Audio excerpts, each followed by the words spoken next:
Hey guys, for this month's tutorial, we're going to be looking at 41 from Nothing as the Ideal, one of my favorite tracks on the album. We had the whole song pretty much written before we went to Abbey Road, except it was just an instrumental. And when we were at Abbey Road, that's when Parks came up with all the lyrics and the vocal melodies and stuff, and it literally made the song. I love that track. And it's some of my favorite guitar parts on the whole album. Also, I wanted to do this track because there are no guitar tabs for it that I have found online. I've only found the bass tab for Parks's part, which every one that I looked at is not correct. So maybe one of these days we'll get Parks to do a bass tab for it. And a lot of you guys requested 41 for a tutorial, so here we go. I played two guitars on the song. One for all the chunky, heavy riffs was this Nags Honga. And for the clean parts, I used this Godin LG. This is an amazing guitar. For those of you who have access to the fretboard methods that I put out every month, you guys just saw this in my guitar inventory. And for those of you who don't and are just doing the tutorials, if you dig that, do it. But each month I'm doing 2 fretboard methods, and it's really cool stuff. Kind of just diving into everything a little bit deeper. Playing wise, scales, gear, rundowns, things like that. So check it out if you can. So also with this tutorial, I have included a tab, of course. And also within the tab, there's kind of a song structure for you guys to follow along. And I've also included my actual soloed out guitar stem from the actual session. So you guys will get to hear all of my guitar parts isolated. Also, on both of these guitars, it's important for you guys to know that they're both in drop C tuning. So D standard, and then your E string is tuned all the way down to a C. All right, first we're gonna look at this intro pre-chorus riff. It's called the intro pre-chorus riff because it's the same thing. It's the same riff that happens on the intro, and it's the same riff that happens on the pre-chorus. All right, for all of these heavy metal chunky riff parts, I'm actually using, you can see it right there down on the floor. It's that yellow pedal. It's a Strymon Riverside. Now in the studio, I was using high watt, high gain amps with a tube screamer. So I didn't need that pedal, but live I'm using twin reverbs. So I use the Strymon Riverside. It's an incredible pedal. It actually has a built-in noise gate, which I was using noise gates with the high watt amps. All right, here's the intro / pre-chorus riff. Starts with the pointer finger on the 3rd fret on the drop C lowest string.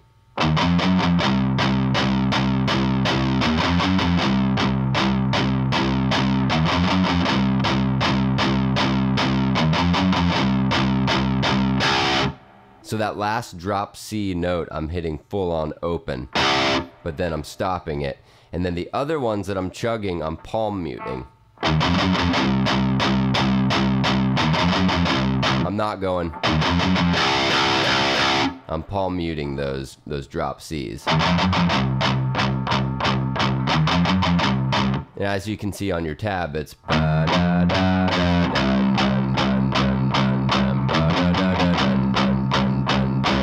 Now, since you guys have that down, we're gonna move on to the verse. So the verse is with this Godin, and it is a very, very clean sound. I believe I used a Princeton reverb actually running through a high watt half stack cab. And we're gonna want a sound. Right now I have my Holy Grail on, and I'm just running straight into the Princeton and with like no overdrive pedals. It's just a clean sound. And really any single coil or P90 guitar will get this sound. I'm just in the middle position, so it's very, very clean.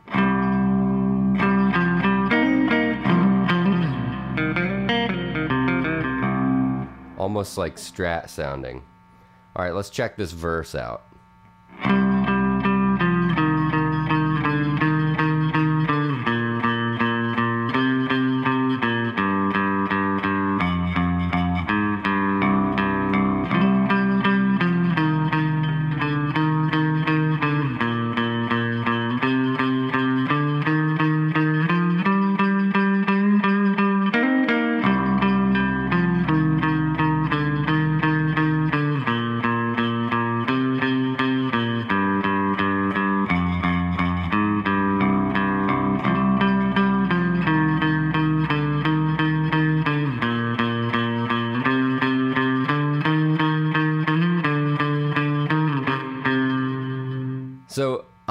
only droning the low drop C note on the first hit, and I'm not stopping it at any point. I'm letting that low C decay naturally. And then for all the other notes, it's just single note, single string. And all I'm doing is downstrokes.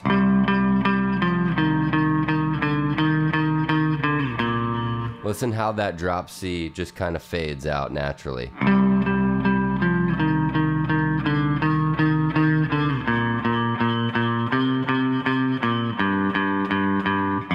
Okay, let's stop here. It's very important to play on the low C string. It's very important to play that 5th fret note with your pinky. Why? Because this is a big stretch going from the 5th fret on the low E string to pointer. Look at that, as you can see on your tab, 1st fret on the A string, and then open A.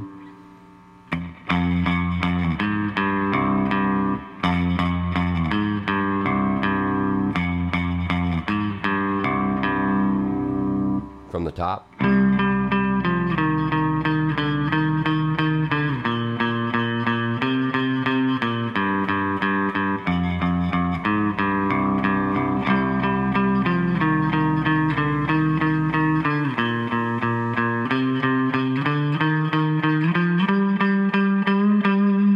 So right there, I'm bending that 12th fret with my ring finger on the A up to the 13th fret.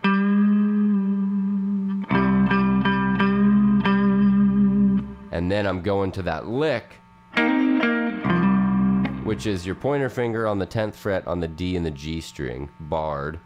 And then you're gonna hammer on your ring finger on the 12th fret D string.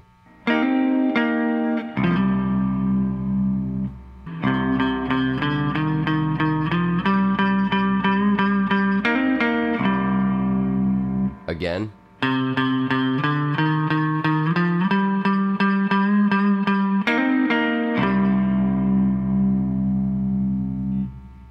The third part of that verse is just the same as the first. And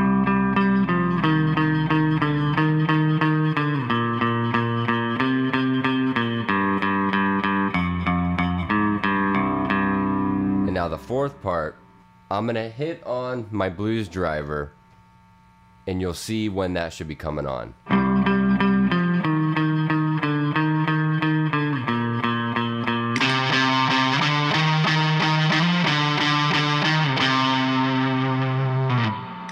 So the blues driver is coming on that 5th fret pointer finger. So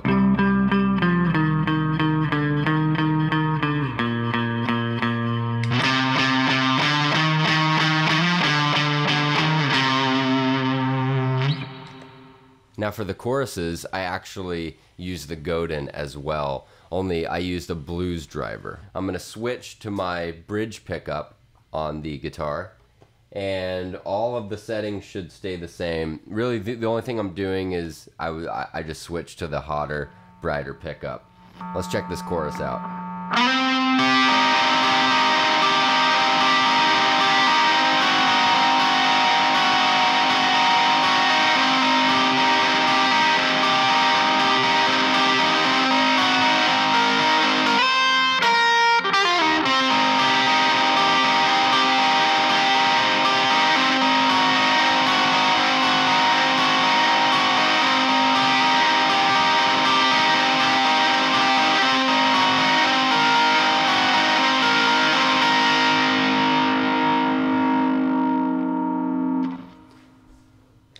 Let me go ahead and turn the blues driver off and play this chorus clean so you guys can hear more articulation as to what's happening.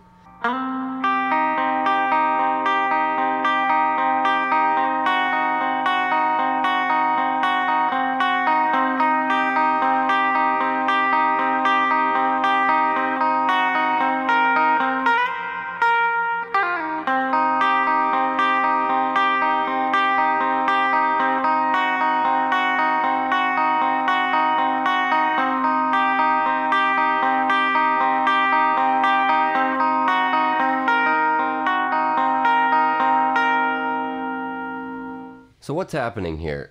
The ring finger on the G string on the 7th fret, and the middle finger on the 6th fret B string, they're not moving until I kind of break the form.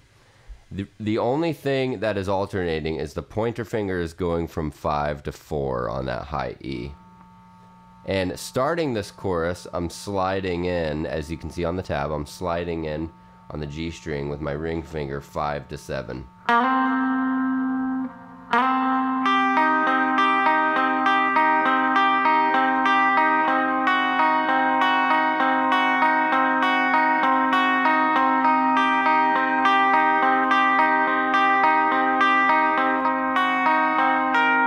Right here, this is kind of a big stretch. This even kind of makes my hand sore. So your pointer finger is going to stay on the 4th fret on that high E string, and your pinky finger is going to be reaching all the way up to the 8th fret on the high E.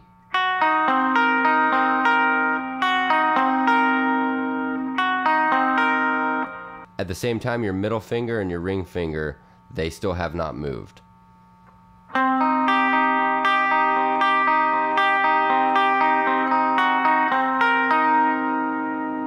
So after that, we're gonna slide that pinky finger up to the 10th fret, play the 8th fret with our pointer finger, again on the high E, and then we're doing this.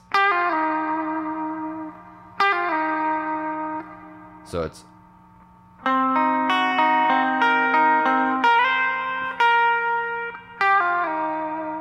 so I'm only picking one time on that little lick there on the 10th fret B string with my ring finger. Pick, pull off, and you're on the pointer finger on the 8th fret, and then you're gonna slide that down to the 6th fret. Only one attack. Let's see what we have so far.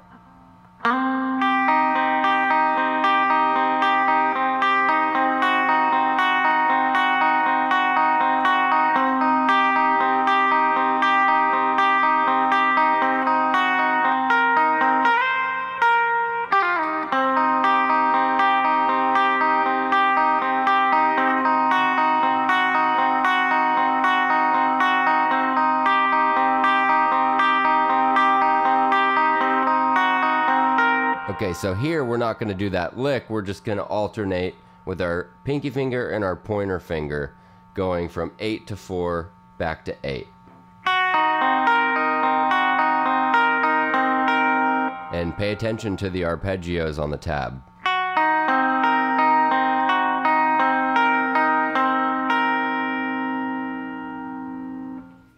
Okay, now that we have the intro / pre-chorus riff and the verse and the chorus, let's look at this bridge. So the bridge section is kind of split up into two parts. There's the first part that is up high on the fretboard, the and then there's also that kind of lead guitar thing that happens in there where I'm just kind of flying high up here. I'll show you guys in a minute.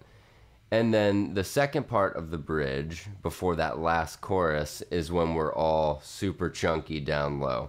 Let's look into that. I played the Nags Honga on both of the bridge parts. Let's check out this whole bridge.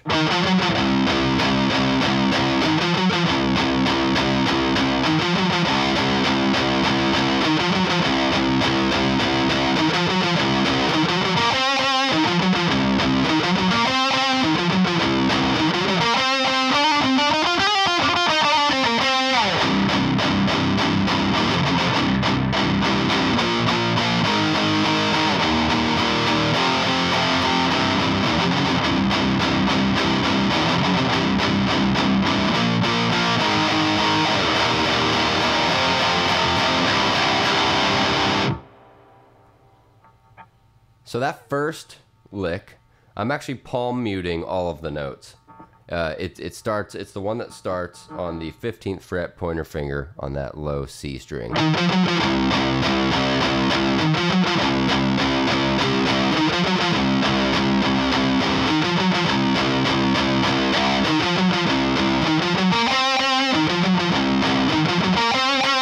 So that right there, that just goes up to the A string on the 15th and 17th fret.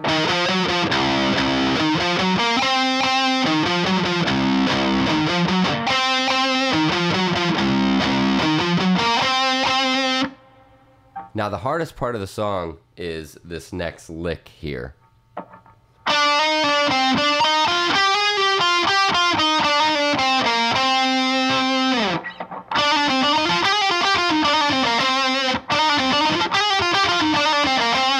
Let's play it real slow.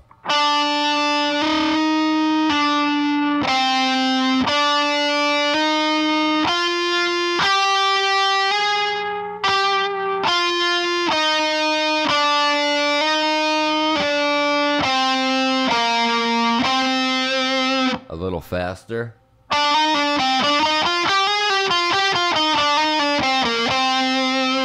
Pay attention to where those hammer-ons and pull-offs are as well. Alright, after that lick, it goes to my favorite part of the song, which is the doom metal last part of the bridge. So all I'm doing here, it's the same as the intro pre-chorus riff, only we're barring the first 3 strings on these chords. So it's 3, 5, 6, 5. And I'm palm muting all of them.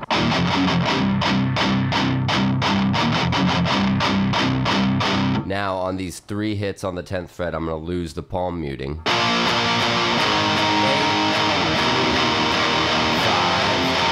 open. Back to palm muting.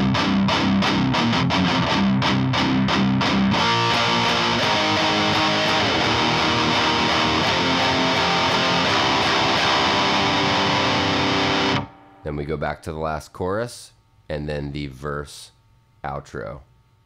Anyway, there you have it, 41. Not a very hard song to play, but I absolutely love the track.